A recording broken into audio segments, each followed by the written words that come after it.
दोस्तों, इन्फोसिस लिमिटेड की बात करें तो कंपनी के बायबैक को लेकर जो बड़ी अपडेट है उसको समझने की कोशिश करेंगे।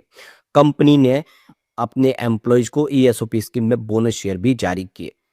इसके अलावा यहाँ पे कुछ और बड़ी अपडेट निकल के आ रही है इन्फोसिस से। इन्फोसिस जिसने पिछले साल भर में कोई खास प्रदर्शन नहीं किया, लेकिन अब जो अपडेट निकल के आ रही है वो काफी उत्साहवर्धक है, जो इशारा करिए कि आने वाले समय इन्फोसिस में फायदा हो सकता है। जैसे कि आईटी शेयर दबाव में थे ग्लोबल रीजन की वजह से, लेकिन अब वो रीजन धीरे धीरे पॉजिटिव होते हुए दिखाई दे रहे हैं। ऐसे में जो ब्रोकरेज हाउस है वो बहुत ज़्यादा बुलिश है। दूसरी तरफ अगर हम विप्रो लिमिटेड की बात करें, यहाँ पर भी कुछ पॉजिटिव खबरें निकल के आ रही है। कंपनी ने एक बड़ा शानदार फैसला किया है। विप्रो लिमिटेड आप देख सकते हो कि आईटी सेक्टर की एक मजबूत खिलाड़ी है और आने वाले समय अब दमदार संभावना बन रही है। फिर से क्वार्टर थ्री की तैयारी हो रही है। क्या उम्मीद की जा सकती है, समझेंगे इस वीडियो के माध्यम से। लेकिन फ्रेंड्स, उससे पहले अगर आप पहली बार हमारे चैनल पे आए तो चैनल को सब्सक्राइब कर दीजिए, एक बेल आइकॉन दबा दीजिए ताकि जब भी नया वीडियो बने पहला नोटिफिकेशन आपको मिले। वीडियो पसंद आए तो लाइक से जरूर कीजिए। चलो फ्रेंड्स, वीडियो स्टार्ट करते हैं। मैं हूँ आपका दोस्त SB दवे और हमारे अपने चैनल ऑनलाइन कमाई में आपका बहुत बहुत स्वागत है। सबसे पहले इन्फोसिस के कारोबार की बात को 1558 पर क्लोजिंग थी फ्राइडे को, जहाँ पे 0.53% की गिरावट देखने को मिली। अब इसकी परफॉर्मेंस देखें तो 3 मंथ का आई इसका 1585 का, आप देखें उससे स्टॉक थोड़ा सा नीचे, जबकि 1 ईयर का आई इसका 2006 का है और ये इसका 5 ईयर का आई भी है। यानी स्टॉक उस लेवल से अभी भी नीचे है, जबकि बाजार अपने ऑल टाइम हाई पर पहुंच चुका है। अब आप देखो कि इसका 3 मंथ का लो 1427 के आसपास है, उससे थोड़ा सा इसने बेहतर किया है, जबकि 1 ईयर का लो 1307 के आसपास है। 3 ईयर का लो इसका 1185 का है और 5 ईयर का लो 1105 के आसपास है। कुल मिला के दो आईटी शेयरों ने कोई खास प्रदर्शन नहीं किया पिछले 2-3 सालों में। अब यहाँ पे गौर करने वाली बात है कि कुछ अभी पिछले 2-3 महीनों में यहाँ पे थोड़ा सा फिर से आप देख करंट देखने को मिला इन स्टॉक के अंदर, जितने आईटी शेयर हो फिर से बेहतर करते हुए दिखाई दे रहे हैं। पिछले एक सप्ताह में यहाँ पे 1% के आसपास की तेजी बनी है, जबकि यहाँ पे पिछले एक महीने में 4% के आसपास की तेजी बनी है। और अगर हम देखें 3 मंथ के, यहाँ पर भी 4% के आसपास की आपको तेजी देखने को मिलेगी, जबकि 6 मंथ के हिसाब से 0.74% के आसपास की गिरावट है। और यहाँ पे अगर हम देखें 9 महीने में 7.56% स्टॉक गिर चुका है। तो ओवरऑल अब देखें तो यहाँ से फिर से उम्मीद जगने लगे कि यहाँ पे इन्फोसिस बेहतर कर पाए। यहाँ पे जो बड़ी अपडेट निकल के आ रही है कि जो आईटी कंपनी अब धड़ाधड़ दूसरी कंपनियों को खरीदने लगे, जो छोटी छोटी कंपनियां हैं उनको खरीदने लगे हैं। तो आप देखें 2025 में बहुत सारी जो आईटी कंपनियां, उन्होंने छोटी जो कंपनी टेक कंपनी है, जो इंजीनियरिंग फर्म है, उनको खरीदना शुरू कर दिया है। और इस डील का जो मकसद है कि एआई इंजीनियरिंग और ग्लोबल मजदूरी को और बढ़ाना। एक्सपर्ट के मुताबिक अभी माहौल जो है इसमें खरीदारी के लिए बिल्कुल ये सही माहौल है और इससे लगातार ये कंपनियां बड़ी डील फाइनल कर रही है। तो ये देख सकते हो कि यहाँ पे जो अपडेट है कि टॉप 5 जो आईटी कंपनियां, उन्होंने 7 नई कंपनियां खरीदी है। 2024 में ये संख्या सिर्फ 5 के आसपास थी, इस बार 7 कंपनियां खरीदी। 2023 में देखो सिर्फ 2 कंपनियां खरीदी थी। यानी आप देखें तो लगातार आप देखें खरीदारी बढ़ रही है और आईटी सेक्टर फिर एक्टिव मोड में आ गया है। सबसे बड़ी डील की है वो विप्रो ने की है, जिसने हरमन कंपनी को खरीदा है। तो ये देखो कि हरमन कंपनी की जो डीटीएच बिजनेस यूनिट को उन्होंने $375 मिलियन में खरीदा है। इन्फोसिस ने इस साल 3 बड़ी डील की है। देख सकते हो कि इन्होंने वर्सेट के अंदर 75% की हिस्सेदारी ली है, द मिसिंग लिंक के अंदर और एमआरई कंसल्टिंग के अंदर भी इन्होंने खरीदारी की है।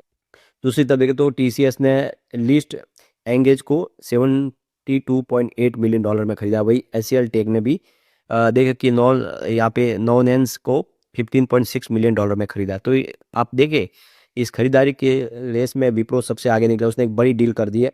इसके अलावा इन्फोसिस ने भी 3 बड़ी डील की है। सबसे बड़ी डील इन्फोसिस की समय जो लगातार बड़ी संख्या में डील की है। तो कंपनियां लगातार इस समय जो खरीदारी करे, एक पॉजिटिव माहौल बने लगा आईटी कंपनियों के लिए। तो यहाँ पे भी एक्सपर्ट का कहना है कि ज़्यादातर जो डील है कैपेबिलिटी ड्रिवेन है, मतलब कंपनियां नई तकनीकें, एआई सॉल्यूशन, इंजीनियरिंग और सर्विसेज को मजबूत करने के लिए नई फर्मों को खरीद रही है। पिछले 2 सालों में इंजीनियरिंग सर्विस पर खास ध्यान दिया जा रहा है। इन्फोसिस ने यहाँ पे ऑटोमोटिव इंजीनियरिंग और सेमीकंडक्टर इंजीनियरिंग वाली कंपनियां खरीदी है।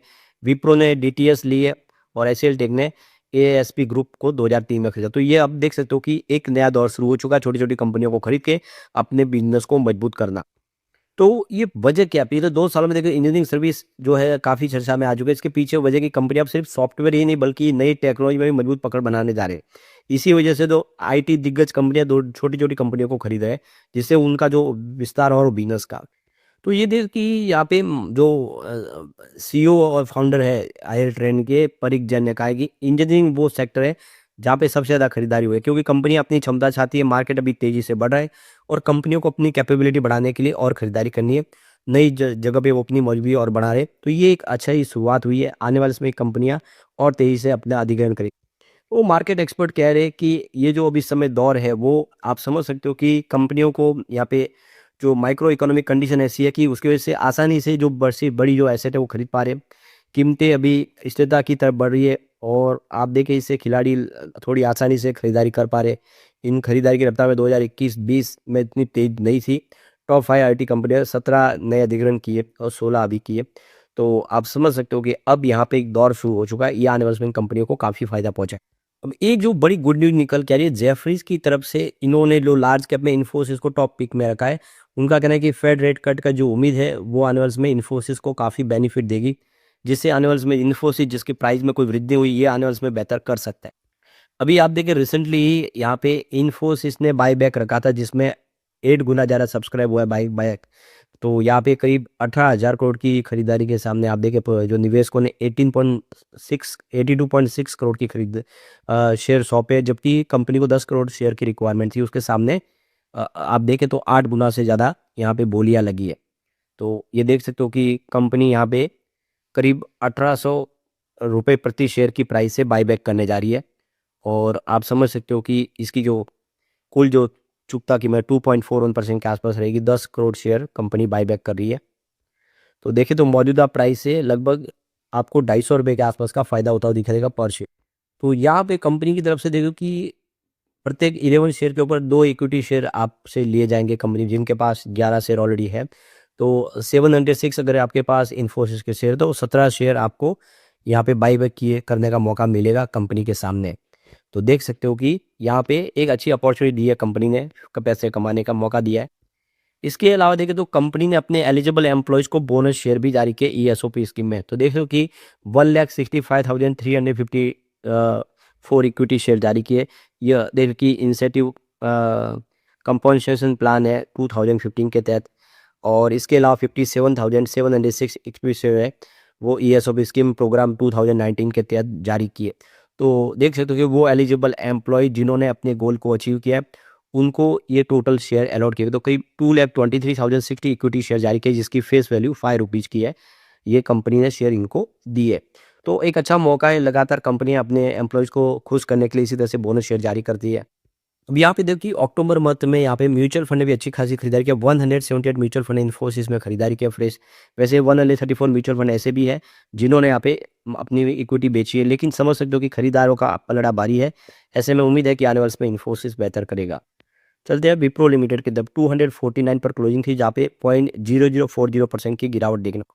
अब इसकी हिस्टोरिकल परफॉर्मेंस देखें तो 259 इसका 3 मंथ का हाई है और 324 इसका 1 ईयर का हाई जबकि 3 ईयर का हाई 478 का और ये इसका 5 ईयर का हाई है। स्टॉक काफ़ी ज़्यादा इस समय दबाव में है और सभी आईटी शेयरों में गिरावट हुई है। वैसे 3 मंथ का लो अगर देखें तो आपको यहाँ पे 235 के आसपास दिखाई देगा और 1 ईयर का लो इसका 228 का है जबकि 3 ईयर का लो 176 है और 5 ईयर का लो 173 है। तो स्टॉक आप देख सकते हो कि ऊपर के लेवल से थोड़ा-सा नीचे जाके रिकवरी की तरफ आता हुआ दिखाई दे रहा है, यहाँ से कुछ उम्मीद बेहतर हो। तो यहाँ पे इसकी परफॉर्मेंस देखें तो पिछले 1 सप्ताह में 2% के आसपास की तेज़ी बनी है, जबकि 1 मंथ के हिसाब से 3% के आसपास की तेज़ी बनी है। 3 मंथ के हिसाब से अभी भी आधे % के आसपास की गिरावट है, जबकि 6 मंथ के हिसाब से 0.85% की तेज़ी है। तो 9 महीने के हिसाब से 10% की गिरावट है। ओवरऑल लॉन्ग टर्म में यहाँ पे नुकसान साबित हुआ। अब यहाँ पे जो बड़ी अपडेट निकल के आ रही है, विप्रो ने यहाँ पे एक बड़ा सौदा किया है। आप देखिए ये एक डील फाइनल की, इन्होंने एआई डील फाइनल की है ओडिडो नीदरलैंड के साथ में। इस डील के बारे में उन्होंने क्वार्टर 2 का जो रिजल्ट था उस दरमियान भी कहा था कि उन्होंने एक ऐसी डील फाइनल की है, लेकिन ये डील का नाम नहीं बताया, किस कंपनी के साथ में इन्होंने डील किया उसका नाम नहीं बताया, लेकिन अब वो आ चुका है कि इन्होंने ये ओडिडो के साथ में डील को फाइनल किया। एआई सर्विस प्रोवाइडर ने जो कंसल्टिंग सर्विस प्रोवाइड करी विप्रो उनको, तो उससे दाब दे के ओडिडो के जो कस्टमर बेस है उसमें कस्टमर को एक आप समझिए कि काफ़ी यूनिक सर्विस मिल पाएगी उनको, हर तरह की जो डिजिटल टेक्नोलॉजी, एआई टेक्नोलॉजी से उनको आप देखिए जो भी उनकी कमी है उसको दूर किया जाएगा और उसको उसकी कॉस्ट है उसको कम किया जाएगा। तो काफ़ी अच्छी डील फाइनल की है, इससे आप समझ सकते हो कि विप्रो का बिज़नेस भी काफ़ी तेज़ी से ग्रो कर। अब यहाँ पे देखिए अक्टूबर महीने में म्यूचुअल फंड ने जम के खरीदारी की। आप देखिए करीब 114 म्यूचुअल फंड ने विप्रो में निवेश किया है, जबकि 61 म्यूचुअल फंड ने यहाँ पे बिकवाली की है। तो क्लियरली देख सकते हो कि जितने म्यूचुअल फंड यहाँ से एग्जिट के उससे डबल यहाँ पे खरीदारी कर रहे हैं। इसका मतलब आने वाले समय विप्रो कमाल कर सकते। लेकिन फ्रेंड्स कोई भी इन्वेस्टमेंट करने से पहले अपने फाइनेंशियल एडवाइजर से एडवाइस ले ले या अपना खुद का रिसर्च करें, क्योंकि मैंने वीडियो आपके एजुकेशनल पर्पज के लिए ही बनाया। वीडियो पसंद आए तो लाइक से जरूर कीजिए और चैनल को सब्सक्राइब कर दीजिए। Thank you friends.